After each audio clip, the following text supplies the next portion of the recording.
Morning. ഇപ്പോൾ നമ്മുടെ ഇന്നത്തെ റെസിപ്പി കണ്ടിട്ട് മനസ്സിലായല്ലോ, ഒരു തോരനാണെന്നുള്ളത്. പക്ഷേ നല്ലൊരു ടേസ്റ്റുള്ള തോരനാണ് കേട്ടോ. ക്യാപ്സിക്കത്തിൻ്റെ ഫ്ലേവറൊക്കെ ഇഷ്ടപ്പെടുന്ന ആളുകൾക്ക് ക്യാപ്സിക്കവും നമ്മുടെ ബീൻസും ചേർത്തിട്ടുള്ള ഒരു തോരനാണിത്. അപ്പോൾ നിങ്ങളിങ്ങനെ ഒരു തോരൻ റെസിപ്പി ഉണ്ടാക്കിയിട്ടില്ലെങ്കിൽ ഉറപ്പായിട്ടൊന്ന് ട്രൈ ചെയ്ത് നോക്കിക്കോളൂ. ചോറിൻ്റെ കൂടെ നല്ലൊരു കോമ്പിനേഷനാണ്. അപ്പോൾ നമുക്ക് എങ്ങനെയാണ് ഈ തോരൻ തയ്യാറാക്കുന്നതെന്ന് നോക്കാം.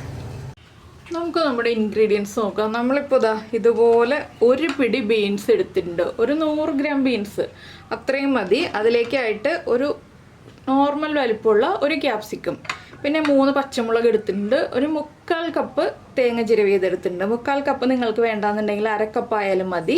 പിന്നെ നമുക്ക് വേണ്ടത് ജീരകം, വറ്റൽമുളക്, ഉള്ളി അങ്ങനെയുള്ള കാര്യങ്ങളൊക്കെയാണ്. അപ്പോൾ ആദ്യം നമുക്ക് ഈ ബീൻസ് ഒന്ന് ചെറുതായിട്ട് കട്ട് ചെയ്തെടുക്കണം. അതുപോലെ തന്നെ ക്യാപ്സിക്കവും ചെറുതായിട്ട് കട്ട് ചെയ്തെടുക്കണം. രണ്ടായിട്ടാണ് വേവിക്കേണ്ടത്. എന്താണെന്ന് വെച്ചാൽ രണ്ടിൻ്റെയും കുക്കിംഗ് ടൈം 2ആണ്. അപ്പോൾ ബീൻസ് കുക്കായി പകുതി ആകുമ്പോഴേ നമ്മൾ ക്യാപ്സിക്കം ചേർക്കുള്ളൂ. പക്ഷേ എല്ലാം ഒരുപോലെ കട്ട് ചെയ്ത് റെഡിയാക്കി വെക്കണം. അപ്പോൾ നമുക്ക് ബീൻസൊക്കെ കഴുകി വൃത്തിയാക്കി കട്ട് ചെയ്തെടുക്കാം. ക്യാപ്സിക്കവും കട്ട് ചെയ്തെടുക്കാം. ക്യാപ്സിക്കത്തിൻ്റെ ഉള്ളിലുള്ള സീഡ്സ് മുഴുവൻ റിമൂവ് ചെയ്തിട്ട് വേണം ക്യാപ്സിക്കം ചെറുതായിട്ട് കട്ട് ചെയ്തെടുക്കാൻ. ഇപ്പോൾ നമ്മൾ ക്യാപ്സിക്കം ഇതുപോലെ ചെറിയ പീസുകളായിട്ട് കട്ട് ചെയ്തെടുത്തിട്ടുണ്ട്. അതുപോലെ തന്നെ ബീൻസ് ആണെങ്കിൽ നമ്മൾ മെഴുക്കുരുട്ടിയൊക്കെ ഉണ്ടാക്കാൻ കട്ട് ചെയ്യുന്ന പോലെ തന്നെ കട്ട് ചെയ്തിട്ടുണ്ട്. തീരെ നൈസായിട്ട് തോരൻ്റെ ഭാഗത്തിലല്ല കട്ട് ചെയ്തിട്ടുള്ളത്. ഇനി നമുക്ക് ആദ്യം കടുകൊക്കെ വറുത്ത് ബാക്കിയുള്ള കാര്യങ്ങൾ ചെയ്യാം. അപ്പോൾ നമ്മുടെ പാൻ വെച്ചിട്ട് പാനിലേക്ക് കുറച്ച് വെളിച്ചെണ്ണ ചേർത്തിട്ടുണ്ട്.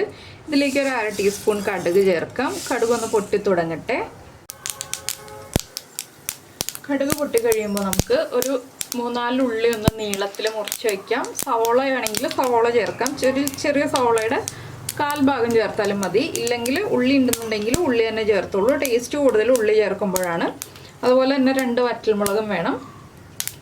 അപ്പോൾ നമ്മുടെ കടുകൊക്കെ പൊട്ടി കഴിയാറായിട്ടുണ്ട്. ഞാനിപ്പോൾ ഒരു 2 വറ്റൽമുളക് ചെറുതായിട്ട് കട്ട് ചെയ്തിട്ടുണ്ട്. അതുപോലെ ഉള്ളി നീളത്തിൽ കട്ട് ചെയ്ത് വെച്ചിട്ടുണ്ട്. നിങ്ങൾ അരപ്പ് ചേർക്കുന്നില്ല എന്നുണ്ടെങ്കിൽ, അരപ്പ് മീൻസ് അരപ്പായിട്ട് അരച്ചെടുത്ത് ചേർക്കുന്നില്ല, തേങ്ങ മാത്രമാണ് ചേർക്കുന്നതെന്നുണ്ടെങ്കിൽ ഒരു 3 പച്ചമുളകും കൂടി ഈ സമയത്ത് ചെറുതായിട്ട് കട്ട് ചെയ്തിട്ട് ചേർക്കാം. ഞാൻ അരപ്പായിട്ട് തന്നെയാണ് തോരനിലേക്ക് ചേർക്കുന്നത്. അപ്പോൾ അതുകൊണ്ട് ഞാൻ പച്ചമുളക് അരയ്ക്കാനാണ് എടുക്കുന്നത്. പിന്നെ കുറച്ച് ജീരകപ്പൊടിയും വേണം. അരപ്പായിട്ട് ചേർക്കുന്നില്ല എന്നുണ്ടെങ്കിൽ തേങ്ങയുടെ കൂടെ നമ്മൾ കുറച്ച് ജീരകപ്പൊടിയും കൂടി ചേർത്താലേ പെർഫെക്റ്റ് ആവുള്ളൂ. അപ്പോൾ അരപ്പായിട്ടാണെങ്കിൽ ഞാനിപ്പോൾ ചെയ്യുന്ന പോലെ തന്നെ നിങ്ങൾക്ക് ചെയ്യാം. ഇതിലേക്ക് കുറച്ച് കറിവേപ്പില, അതുപോലെ തന്നെ നമ്മൾ കട്ട് ചെയ്ത് വെച്ചിരിക്കുന്ന ബീൻസ്,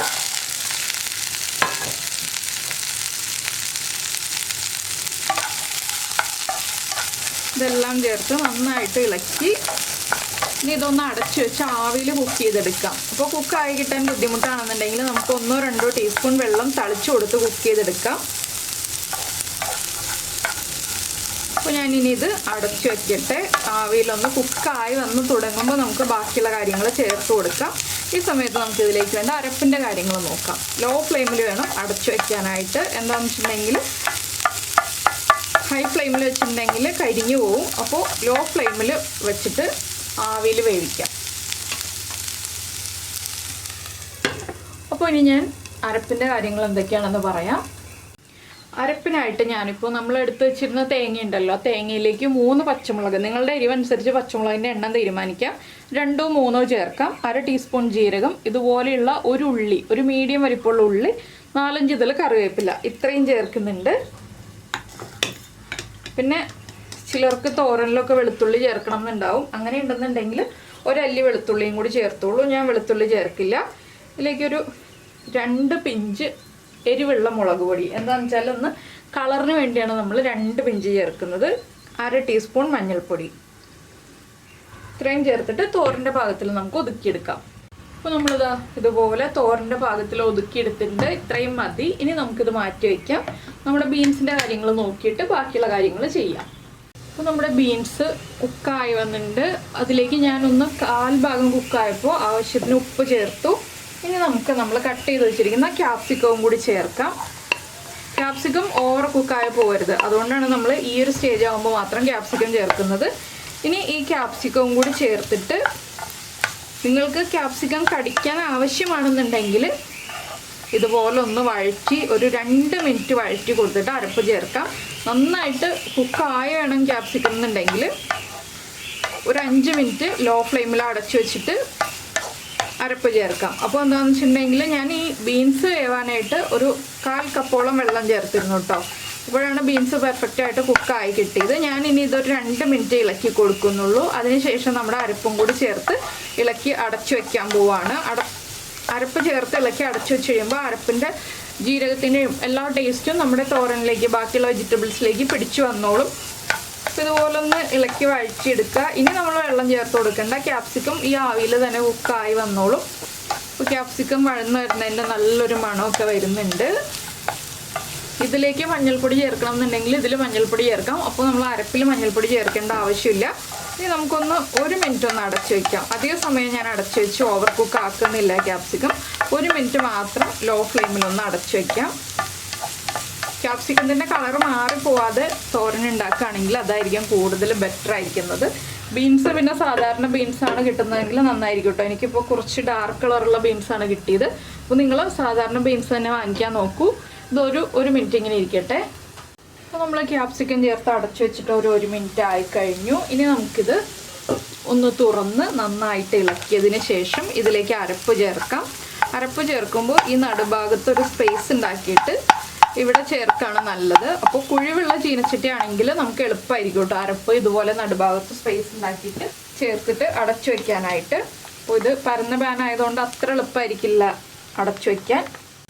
പിന്നെ നമ്മൾ ചെയ്യുന്നതെന്ന് വെച്ചിട്ടുണ്ടെങ്കിൽ ഈ ഒരു ക്യാപ്സിക്കവും ബീൻസും ഉപയോഗിച്ച് നമ്മുടെ അരപ്പിനെ ഒന്ന് കവർ ചെയ്ത് വെക്കണം. ഇതാണ് ഞാൻ പറഞ്ഞത്.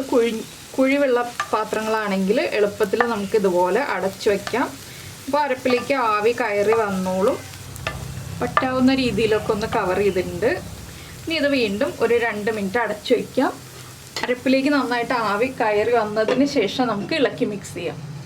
ലോ ഫ്ലെയിമിൽ തന്നെ വെച്ചിട്ട് വേണം ഈ അരപ്പും കുക്ക് ചെയ്തെടുക്കാനായിട്ട്. അപ്പോൾ അരപ്പിന് ആവശ്യമായ ഉപ്പൊക്കെ നമ്മൾ ഇത് ഇളക്കി മിക്സ് ചെയ്ത് കഴിഞ്ഞിട്ട് ആവശ്യമാണെങ്കിൽ മാത്രം ചേർത്ത് കൊടുക്കുക. നമ്മളിപ്പോൾ ബീൻസിൽ ഉപ്പ് ചേർത്തിട്ടുണ്ട്. അപ്പോൾ എല്ലാം ചേർത്ത് മിക്സ് ചെയ്ത് കഴിഞ്ഞിട്ട് ടേസ്റ്റ് ചെയ്ത് നോക്കുക. ഉപ്പ് കുറവാണെങ്കിൽ ഉപ്പ് ആഡ് ചെയ്ത് കൊടുക്കുക. എരിവ് കുറവാണെങ്കിൽ കുറച്ച് മുളക് പൊടി ചേർക്കാം ഈ ഒരു സ്റ്റേജിലാണെങ്കിൽ. അതിനുശേഷം കുക്കായതിനു ശേഷം ചേർക്കരുത്. കുക്കായതിനു ശേഷം ചേർത്തിട്ടുണ്ടെങ്കിൽ മുളക് പൊടിയുടെ റോ ടേസ്റ്റ് അങ്ങനെ തന്നെ നിൽക്കും. അപ്പോൾ അതൊരു 1 മിനിറ്റ് ഇങ്ങനെ ഇരിക്കട്ടെ. അപ്പോൾ നമ്മൾ നമ്മുടെ അരപ്പ് ചേർത്ത് ആവി കയറാൻ വെച്ചിട്ട് 1 മിനിറ്റ് എന്ന് പറഞ്ഞിട്ട് 1.5 മിനിറ്റ് ആയി കേട്ടോ. ഞാൻ 1-2 കാര്യങ്ങൾ ചെയ്തു വന്നപ്പോൾ കുറച്ച് സമയം വൈകി. അത് കുഴപ്പമില്ല. ഇനി നമുക്കെല്ലാം ചേർത്ത് ഇളക്കി നന്നായിട്ടൊന്ന് മിക്സ് ചെയ്തെടുക്കാം. അപ്പോൾ ഇനി ഒന്ന് ടേസ്റ്റ് ചെയ്ത് നോക്കുക. ഉപ്പുണ്ടോ എരിവുണ്ടോ എന്നുള്ളതൊക്കെ. എരിവില്ലെങ്കിൽ ഉടനെ തന്നെ മുളക് പൊടി ചേർത്തോളൂ. ഇല്ലെങ്കിൽ കുറച്ച് കുരുമുളക് പൊടി ചേർത്താലും മതി. അത് നിങ്ങളുടെ കയ്യിലുള്ളത് ഏത് പൊടിയാണോ അത് ചേർത്ത് കൊടുക്കുക. ഉപ്പൊക്കെ കുറവാണെങ്കിൽ ഉപ്പ് ചേർത്ത് കൊടുക്കുക. അതിനുശേഷം നമുക്ക് ടേസ്റ്റ് കറക്റ്റ് ആണെങ്കിൽ ഫ്ലെയിം ഓഫ് ചെയ്യാം. ഇത്രയേ ഉള്ളൂ ഈ ഒരു തോരൻ്റെ പരിപാടി. വളരെ എളുപ്പത്തിൽ കഴിയും.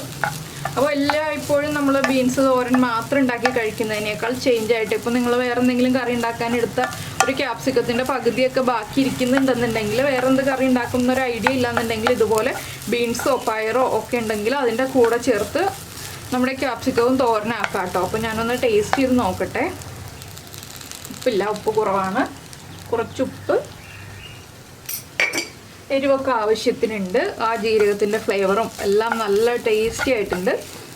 ഉപ്പും കൂടി ചേർത്ത് നമ്മളൊന്ന് ഇളക്കി മിക്സ് ചെയ്ത് ഫ്ലെയിം ഓഫ് ചെയ്ത് ഇളം ചൂടോടുകൂടി ചോറിൻ്റെ കൂടെ ചേർത്ത് കഴിക്കുക. അപ്പോൾ നിങ്ങൾക്ക് എല്ലാവർക്കും ഈ ഒരു വീഡിയോ ഇഷ്ടമായിട്ടുണ്ടാവുമെന്ന് വിചാരിക്കുന്നു. ഇഷ്ടമായിട്ടുണ്ടെങ്കിൽ നമ്മുടെ വീഡിയോയുടെ താഴെ കമൻറ്റ് ചെയ്യാൻ മറന്നു പോകരുത് കേട്ടോ. അതുപോലെ ഇഷ്ടപ്പെട്ട റെസിപ്പിയൊക്കെ ഒന്ന് ലൈക്ക് ചെയ്തേക്കണേ. പിന്നെ നമ്മുടെ ചാനൽ ആദ്യമായിട്ട് കാണുകയാണെങ്കിൽ നമ്മുടെ വീഡിയോ പ്രസൻറ്റ് ചെയ്യുന്ന രീതിയൊക്കെ ഇഷ്ടമായെന്നുണ്ടെങ്കിൽ നമ്മുടെ ചാനലൊന്ന് സബ്സ്ക്രൈബ് ചെയ്ത് സപ്പോർട്ട് ചെയ്യണേ. സബ്സ്ക്രൈബ് ചെയ്യുന്നതിന് ഈ വീഡിയോയുടെ താഴെയുള്ള റെഡ് സബ്സ്ക്രൈബ് ബട്ടൺ ഒന്ന് ക്ലിക്ക് ചെയ്യുക. അതിൻ്റെ റൈറ്റ് സൈഡിലുള്ള ബെല്ലൈക്കണം ക്ലിക്ക് ചെയ്യുക. അപ്പോൾ ഓളെന്ന് പറഞ്ഞിട്ടൊരു ഓപ്ഷൻ കാണാം. ആ ഓളും കൂടി പ്രസ് ചെയ്തിട്ടുണ്ടെങ്കിൽ ഞാൻ എപ്പോഴും വീഡിയോ അപ്ലോഡ് ചെയ്യുമ്പോൾ നിങ്ങൾക്ക് നോട്ടിഫിക്കേഷൻ വരും. പിന്നെ ഇതുപോലെ ഒന്ന് ഇളക്കി കൊടുത്തുകൊണ്ടിരിക്കുക കേട്ടോ. ചെറിയ വെള്ളത്തിൻ്റെ അംശമൊക്കെ ഉണ്ടെങ്കിൽ ഒന്ന് വറ്റി വരാനാണ് നമ്മൾ ഇതുപോലെ ഒന്ന് ഇളക്കി കൊടുക്കുന്നത്. ഇപ്പോൾ ഇതിൽ വെള്ളത്തിൻ്റെ അംശമൊന്നുമില്ല. നമ്മുടെ തോരൻ പെർഫെക്റ്റ് ആയിട്ട് റെഡി ആയിട്ടുണ്ട്. ഞാനിപ്പോൾ ഫ്ലെയിം ഓഫ് ചെയ്യാണ്. അപ്പോൾ എല്ലാവരും ട്രൈ ചെയ്ത് നോക്കുമെന്ന് വിചാരിക്കുന്നു. നമുക്ക് നമ്മുടെ അടുത്ത റെസിപ്പിയുമായിട്ട് അടുത്ത ദിവസം വീണ്ടും കാണാം.